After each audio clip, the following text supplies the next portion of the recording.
بسم اللہ الرحمن الرحیم۔ السلام علیکم ورحمۃ اللہ وبرکاتہ۔ ناظرین خیر وفیس ہیں۔ ایک ساتھی نے میسج کیا تھا کہ گلر پر کچھ بات کریں۔ تھائرائڈ گلینڈ جو ہے نا جی، بڑا اہم رول ہے اس کا جسم کے اندر۔ یہ گھنڈی جس کو کہتے ہیں پنجابی میں، یہاں پر یہ ہوتا ہے نرفے کے اوپر۔ بے شمار قسم کے ہارمونز بڑے جو جسم کے لیے مفید ہیں، کہ لمبا ٹاپک ہے، بعد میں کسی وقت اس پر بات کریں گے۔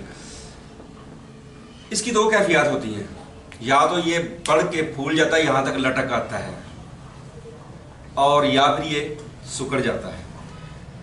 ہائپر تھائرائڈزم اور ہائپو تھائرائڈزم۔ ہائپر میں ہوتا کیا ہے کہ یہ غدود بہت زیادہ اپنے ہارمونز پیدا کرتا ہے، نتیجہ وزن کی کمی، سر میں درد، بھوک کی کمی، ٹانگوں میں درد، اور دن بدن مریضہ بالخصوص خواتین وہ کمزور ہونا شروع ہو جاتی ہیں۔ اور ہائپو تھائرائڈزم، اس میں جسم کے اندر نمکیات کی کمی کی وجہ سے، جسم میں طبعی حرارت کی کمی کی وجہ سے یہ غدود پھول کے بڑا ہو جاتا ہے، اور پھر بھی یہی کیفیت ہوتی ہے۔ آنکھیں باہر کو، جس طرح کسی نے گلے کو دبایا ہوا ہو، آنکھیں باہر کو نکل آتی ہیں، سانس میں تنگی ہوتی ہے، بھوک ختم ہو جاتی ہے، ٹینشن، پریشانی، آوازاری رہتی ہے۔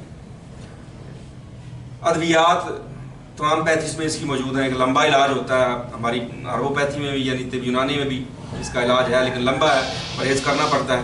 اسی طرح جو ایلوپیتھی ہے اس میں بھی یہ کیفیت پیدا ہوتی ہے، اور ہومیوپیتھی میں بھی اس کا علاج موجود ہے۔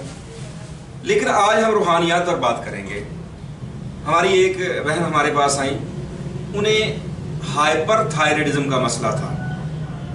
انڈرال اور دوسری ایسی جو ایلوپیتھی ادویات ہیں ان کو استعمال کروائی جا رہی تھی۔ انہوں نے ایک ایسی راز کی بات بتائی، میں خود بھی حیران تھا۔ نبی صلی اللہ علیہ وسلم کے صحابہ کو واقعہ آپ نے سنا ہوگا کہ صحابہ کی ایک جماعت جو تھی وہ سفر میں تھی، تو کسی قبیلے کے پاس سے وہ گزرنے لگے، تو ان کے جو قبیلے کا جو سردار تھا اس کو کسی زہریلی چیز نے کاٹ لیا تھا، اس کو شدید تکلیف تھی۔ تو انہوں نے تلاش کیا، یار آپ میں کوئی رقیہ پڑھنے والا، کوئی دم کرنے والا بندہ ہے؟ تو صحابی نے کہا ہاں کریں گے ہم، لیکن ہم اس کے بدلے میں آپ سے کچھ لیں گے۔